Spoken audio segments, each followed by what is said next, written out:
Bom dia! Para dar continuidade sobre o conteúdo de tensão superficial, hoje nós vamos ver a questão da molhabilidade e da capilaridade relacionada à tensão superficial das substâncias. Para dar início, nós vamos falar sobre ângulo de contato. Muitos artigos científicos trazem dados de ângulo de contato que pode ser medido experimentalmente quando a gente quer, por exemplo, testar sobre a hidrofilicidade ou hidrofobicidade de uma nova superfície, por exemplo. Existe muito marketing, por exemplo, em relação a lentes de óculos, vidros de carros que são hidrorrepelentes, paredes, tintas, revestimentos, esmaltes. Tudo isso relacionado com a questão do quanto uma superfície repele água ou quanto ela absorve água. Então, se ela é hidrofílica, se ela é hidrofóbica.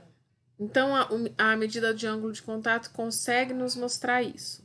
Tá? E como que é feito isso? Aqui nós temos uma figura de uma gota de líquido que é colocada na superfície sólida. Então, o ângulo inicial em relação à superfície é de 180 graus. E existem algumas forças que atuam sobre essa gota. Então, nós temos a força-peso, que é devido à aceleração da gravidade, e nós temos a tensão superficial. A força-peso tende a fazer com que essa gota se achate, enquanto que a tensão superficial tende a fazer com que ela permaneça na forma esférica, minimizando a área superficial. Então, existe aqui a atuação dessas forças e existe um equilíbrio entre elas. Então, essas gotas, com o balanceamento dessas forças, elas geram ângulos de contato com diferentes superfícies, ou até ângulos diferentes de contato de líquidos diferentes numa mesma superfície. Então, nesse caso aqui, a letra C, quando existe equilíbrio de força-peso e tensão superficial, né, esse líquido aqui ele tem uma baixa tensão superficial, ou ele tem uma afinidade muito grande com a superfície no qual ele está em contato. Então, existem alguns valores que são utilizados para nós definirmos se um líquido ele molha bem uma superfície, se ele não molha, se essa superfície ela é hidrofílica, se ela é hidrofóbica, então vai depender muito do líquido que a gente está usando. Se a gente estiver usando água, por exemplo, se essa gotinha de líquido for uma gotinha de água nesta superfície, então ela não molhou a superfície, quer dizer que a minha superfície ela é hidrofóbica, certo? Ou seja, o líquido não molha essa superfície. Se fosse uma superfície hidrofílica que tivesse afinidade com água, provavelmente ao pingar a água, iríamos observar um comportamento assim, em que a água se espalharia para tentar molhar a superfície. Por exemplo, se aqui o líquido fosse um líquido apolar, uma gota de óleo, por exemplo, e não está molhando a superfície, o que isso quer dizer? Que a minha superfície ela é hidrofílica, não hidrofóbica.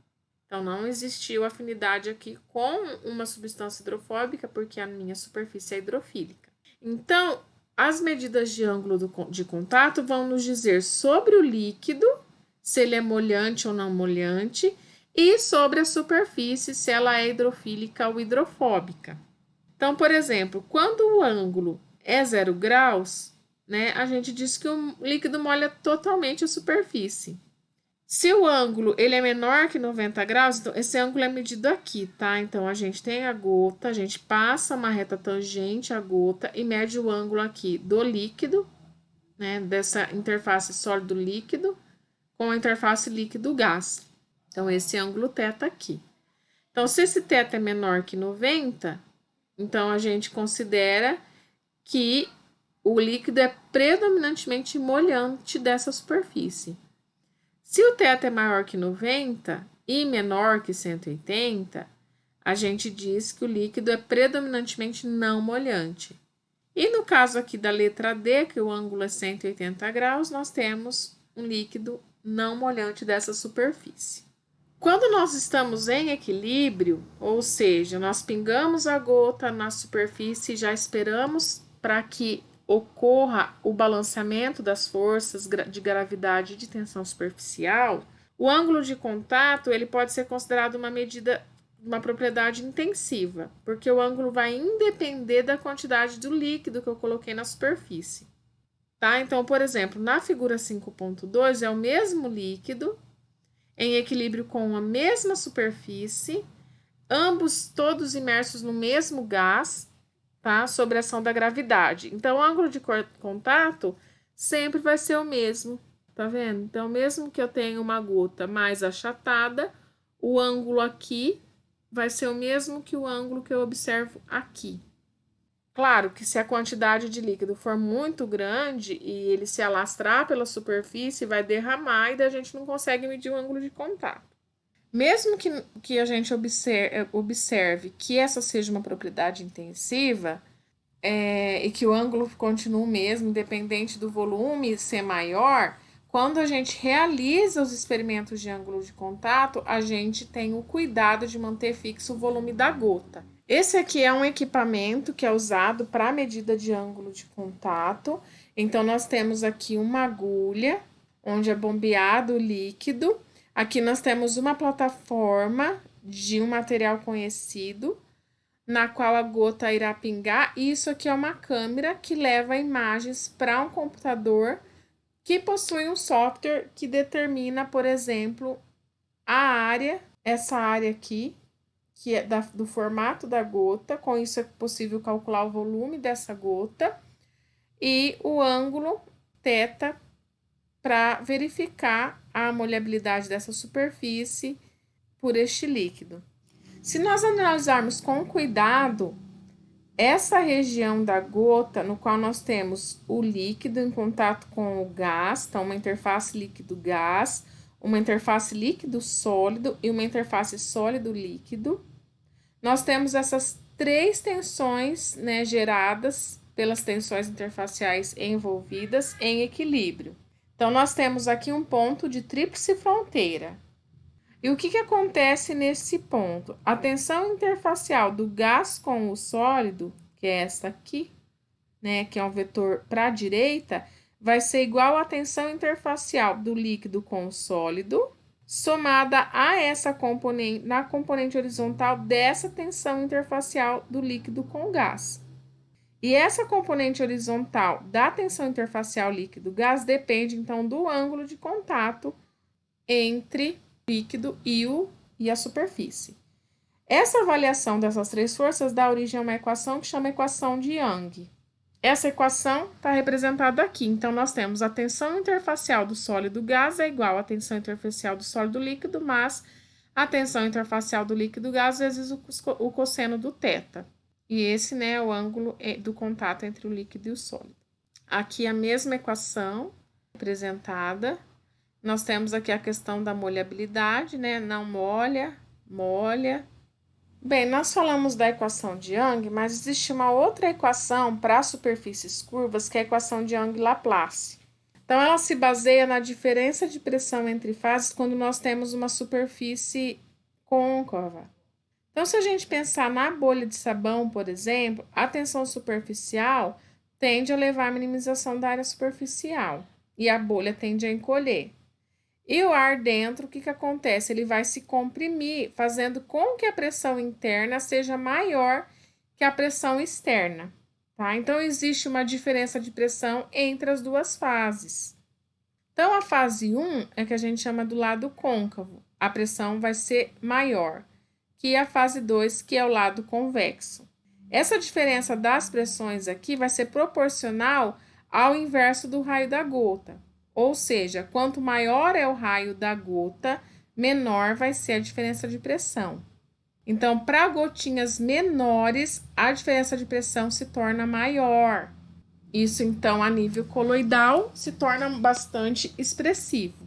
Pensando, então, nesse exemplo que eu dei da bolha de sabão, com P1 maior que P2, nós chegamos à equação de Young-Laplace, que é uma equação bem simples. A dedução dessa equação está em vários livros de físico-química, inclusive o Atkins. E a ideia é que a diferença de pressão deve ser balanceada, né, pela redução da energia superficial que acontece pelo encolhimento da superfície. Então, se a gente pensar na calota esférica, a diferença de pressão é dada pela tensão superficial vezes 2 sobre o raio. A pressão no interior da superfície esférica é sempre maior que no exterior. A diferença de pressão aumenta quando diminui o raio, é o que eu estava falando para vocês. A diferença da pressão é nula quando a superfície é plana, então o raio é infinito. Quanto menor for a gota, maior é a diferença de pressão. Essa equação nos dá a diferença de pressão nas duas fases em equilíbrio, que é o ΔP, a diferença de pressão, em função da tensão superficial e da curvatura da interface. E ela que é a base do método de ascensão de líquidos em tubos capilares para medir tensão superficial. Do que a professora está falando? Quando eu dei a atividade para vocês sobre métodos para medir a tensão superficial, eu dei 3 métodos, que foi o peso da gota, o do anel e o da lâmina. E esse aqui é um que eu vou apresentar para vocês, que é o método da ascensão capilar, né? Ascensão de líquidos em tubo capilar para medir tensão superficial. E no que isso se baseia? A gente tem um fenômeno físico que chama capilaridade, que é a ação capilar de um líquido quando esse líquido está imerso num capilar fino, de raio pequeno. Então, o que acontece com a capilaridade? Ela diz respeito à capacidade que os líquidos têm de subir ou de descer em tubos capilares, tubos finos. Muitas vezes eles atuam, então, mesmo contra a ação da gravidade ou contra a indução de um campo magnético. E nós temos aqui a atuação da tensão superficial, que é causada, né, pela coesão entre as moléculas do líquido, que são as forças intermoleculares do próprio líquido, e a força de adesão do líquido com a superfície, o que pode fazer o líquido subir por essa superfície. Então, aqui nós temos a superfície curva. Existe uma diferença de pressão calculada através da lei de Young-Laplace. Essa diferença de pressão faz um líquido subir ou descer pelo capilar. E a outra força aqui é a da questão da molhabilidade dessa superfície pelo líquido que está sendo analisado. Então, vamos analisar primeiro a ascensão capilar. Então, como eu disse, além das forças coesivas do próprio líquido, que são as forças intermoleculares, existe aqui a força adesiva do líquido com a superfície, que ele está inserido. Então, se eu tenho um tubo capilar e faço a imersão dele em um determinado líquido, nós temos a competição dessas forças e nós notamos elas atuando. Nesse caso aqui, as forças de adesão do líquido com a superfície são maiores que as forças coesivas do próprio líquido. Então, as moléculas são atraídas mais fortemente pelo vidro, considerando aqui, né, um capilar de vidro, do que entre si. Então, o resultado é o quê? Que a água ela começa a molhar o vidro e começa, então, a subir, a ascender. Por isso que é o caso da ascensão capilar. No caso da depressão capilar, ocorre o inverso. Então, se a gente substituir água por mercúrio, as forças coesivas do mercúrio são maiores que as de adesão do mercúrio com o vidro. Então, como consequência, o mercúrio não molha o vidro. Então, agora, ao contrário do que a gente observou anteriormente, a tensão superficial vai proporcionar uma força F, cuja componente vertical puxa o mercúrio para baixo até uma distância H, do nível aqui, né, do líquido em relação à curvatura. Só voltando para a ascensão capilar, a componente vertical aqui puxa o líquido para cima e contrapõe o peso, né, da coluna de água, num comprimento H também. E a capilaridade é, né, a principal responsável pela molhabilidade em materiais têxteis. Então, vocês podem observar, por exemplo, se vocês derramam água ou um café na mesa, ele começa a se espalhar por capilaridade. Se, por exemplo, eu tenho um copo d'água e eu ponho a ponta de um guardanapo no copo d'água, começa a subir a água e molhar todo o guardanapo por capilaridade, principalmente se for um material que tem afinidade com a água. Por exemplo, se for algodão hidrofílico, a gente observa isso muito claramente. E no caso dos tecidos também. Aqui nesse slide nós temos um resumo gráfico da ascensão e da depressão capilar. Aqui nós temos a equação de Young-Laplace, que depende do raio de curvatura do menisco, né? Portanto, aqui no caso, o raio do capilar. E também depende do ângulo de contato, então, entre o líquido e o capilar. No primeiro caso, o líquido molha a parede e ocorre a ascensão. O líquido sobe até o ponto de equilíbrio, onde existe uma diferença de pressão hidrostática, que é igual à diferença de pressão devido à tensão superficial. Nesse caso aqui, a pressão atmosférica é maior do que a pressão do líquido. Por quê? A atmosfera, o ar, está do lado de dentro da superfície circular, devido então ao raio da curvatura. Então, lembra que a pressão interna de uma esfera sempre é maior que a pressão externa? Então, aqui a pressão atmosférica é maior do que a pressão do líquido. E, no segundo caso, o líquido não molha a parede do capilar, ocorre a depressão capilar. Ele também desce até um ponto de equilíbrio, onde a diferença de pressão hidrostática é igual à diferença de pressão devido à tensão superficial. E no caso aqui, a pressão atmosférica é menor que a pressão do líquido, devido ao raio da curvatura. Então, o líquido faz mais pressão, a pressão interna é maior que a pressão atmosférica. Aqui nós temos as equações que permitem medir a tensão superficial de um líquido a partir da capilaridade. Então, nós temos o quê? Se a gente imaginar um líquido num capilar, nós temos a força peso, que é dada por mg. M, por sua vez, que é a massa, é dada por ρ vezes o volume. E o volume, por sua vez, é dado por πr ao quadrado vezes h. Então, essa é a nossa força para baixo. Nós temos uma outra força para cima, que é a força devido à tensão superficial, que tem uma componente aqui vertical, que é dada, então, por 2πr vezes σs vezes o cosseno deste ângulo aqui. Então, no equilíbrio, a força-peso é igual à força Fy, né, que é a componente dessa força aqui na vertical. Se a gente igualar, então, essa parte com essa, isolar o H, nós chegamos nessa equação aqui. Que o H, então, é possível calcular a altura, né, que um líquido ascende, que um líquido sobe, a partir dos dados de densidade, de tensão superficial e do ângulo aqui observado. Então, a gente vê que o H é inversamente proporcional ao raio, então, quanto mais fino o tubo, maior será a altura que o líquido vai subir. Acima de 1 centímetro de diâmetro, o efeito capilar ele é desprezível. E o H também é inversamente proporcional à densidade, então, quanto mais denso o líquido, a altura aqui vai ser menor. A mesma equação vale para encontrar a depressão capilar, só que nesse caso aqui, o φ, né, é maior que 90, então o ângulo é maior que 90 e o resultado da altura vai ser negativo. Outra maneira de observar a relação entre a pressão capilar e o raio de curvatura é quando a gente tem, por exemplo, um experimento com esse esquema aqui demonstrativo. Então, nesse caso aqui, nós temos bolhas esféricas. Então, nós temos essa válvula 2 fechadas, a válvula 1, a válvula 3, duas bolhas esféricas de um determinado fluido, as duas circundadas por ar atmosférico. Então, a gente tem a bolha A de raio RA, a bolha B de raio RB, o RA é maior que o RB, e se a gente abre a válvula 2, ou seja, interliga aqui, né, as bolhas através da abertura dessa válvula, o que acontece? A impressão que nós temos é que vai acontecer uma igualdade aqui de pressão e que as bolhas vão ficar do mesmo tamanho.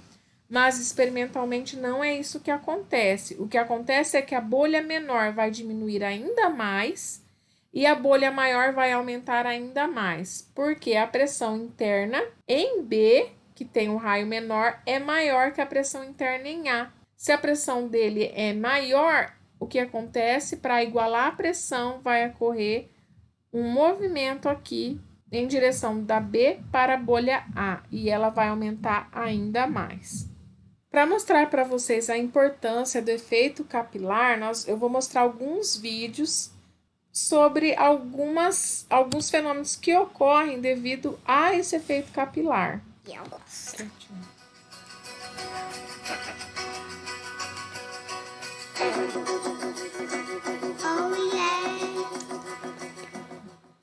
Bom, pessoal, aqui nós temos uma experiência sobre o efeito de capilaridade. E a capilaridade está relacionada à coesão entre as moléculas do líquido com o vidro e também a coesão entre as moléculas do líquido com as suas próprias moléculas. Essa coesão, ela se traduz nas forças intermoleculares. Então, no caso da água, a gente pode ver que o efeito de capilaridade é maior, ou seja, ela sobe mais. Por quê?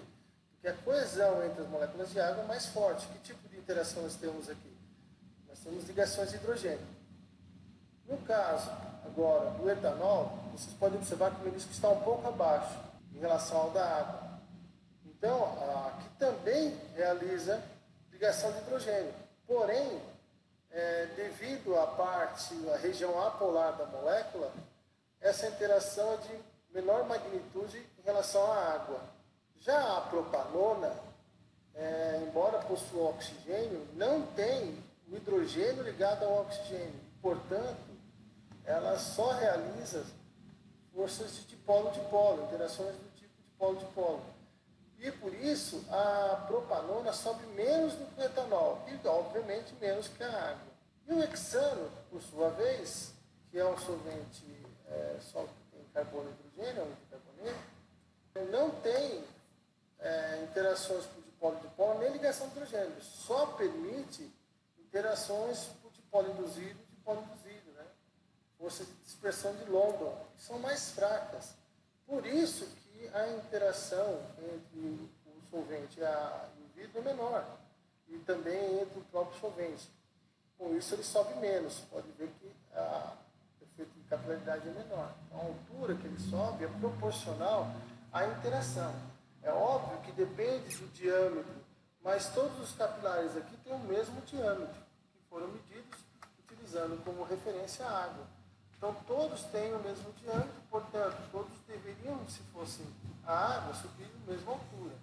Mas, devido às forças intermoleculares, há uma diferença. Então, nós podemos observar que a água sobe mais, o etanol um pouco menos, a propanona um pouco menos do que o etanol, e o hexano é o que sobe menos que todos, porque só realiza as forças de dispersão de Londres.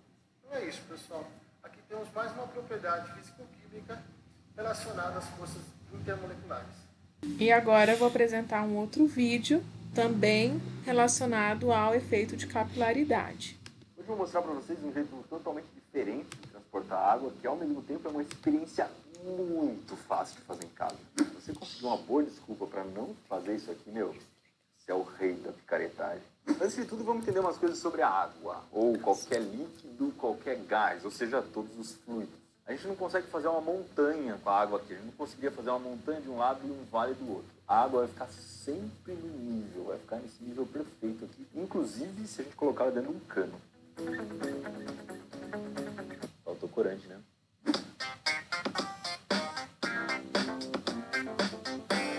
Olha só que bacana. As duas pontas da mangueira estão no nível, ou seja, estão da mesma altura. E mesmo que eu mude a posição do cano, olha só, subo um lado, desço o outro, e elas continuam exatamente na mesma altura. Sempre uma vai estar da mesma altura que a outra, não importa o que eu faça com o cano. Se a gente tiver dois recipientes diferentes, não necessariamente isso vai acontecer. Não tem comunicação entre um recipiente e outro, então vai ficar aqui com a quantidade de água que ele tem. Mas e se eu criar a conexão entre os dois recipientes? Cria a ligação entre os dois, eles estão no nível, você pode ver. Se eu tirar do nível, a tendência é que a água passe de um recipiente do outro até eles se equilibrarem. Vamos ver. Até aqui tudo bem, certo? Isso aqui se usava antigamente para tirar a gasolina do carro. Você botava lá no tanque de gasolina, chupava, acabava tomando um pouco de gasolina e botava num galão que estava fora do carro. Você conseguia tirar a gasolina do tanque e colocar no galão. Mas o mais louco disso aqui é que você pode substituir a mangueira e colocar um pedaço de papel papel desse mesmo aqui, desse bem molenga, papel toalha, papel higiênico, desse que absorve um monte de água. A diferença é que isso acontece muito mais devagar. Então, se eu fizesse isso aqui agora, a gente ia ter que esperar algumas horas até o recipiente entrar em equilíbrio com o outro. Então, a gente bolou um esquemão aqui com as câmeras, a gente vai fazer um time-lapse. Time-lapse é um tipo de vídeo em que a gente comprime o tempo num espaço pequenininho. Você pode colocar, por exemplo, gravar um pôr do sol, tirar várias fotos do pôr do sol, aí você coloca tudo isso no filme e você vê um pôr do sol que demoraria assim 1 hora em 10 segundos.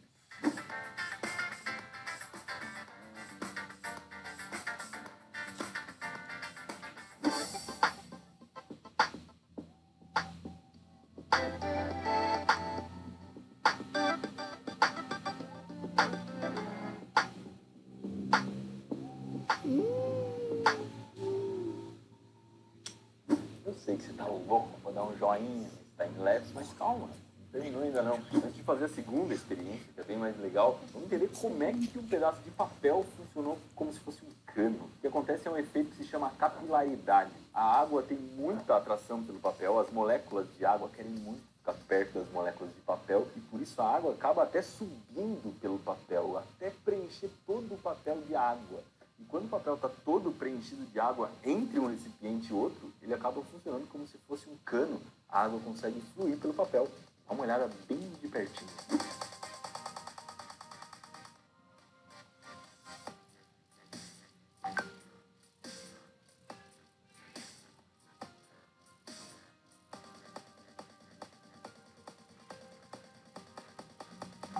Agora que a gente já sabe de tudo isso, bora fazer a experiência grande.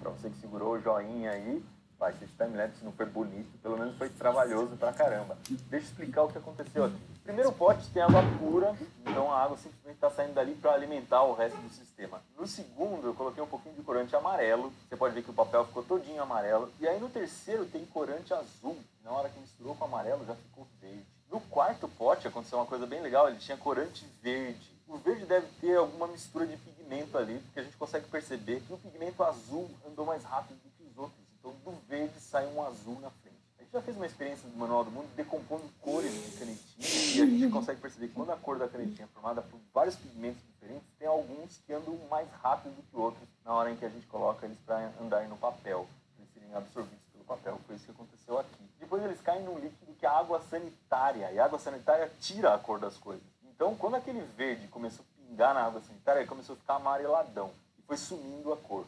Até chegar num ponto em que a água encostou no papel. Quando encostou no papel, parou de pingar, e aí, em vez de misturar com a água sanitária, começou a formar uma camada em cima, como se fosse uma torre de líquidos, porque aí não tem energia suficiente para se misturarem, começou a acumular duas cores ali. E no final, essa cor verde estava pingando no último copo, mas o último copo já tinha um pouco de água sanitária, então acabou ficando sem cor nenhuma no final. E era isso. Agora, a última experiência que eu quero que vocês vejam.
Mais perto.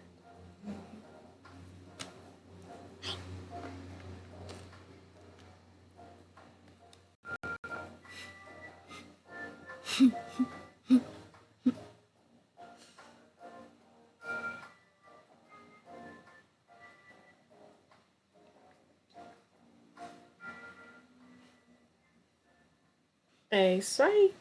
São três, né, vídeos bem diferentes uns dos outros, um pouco mais científico, outro um pouco mais divertido, mas que no fim todos se relacionam ao mesmo efeito de capilaridade.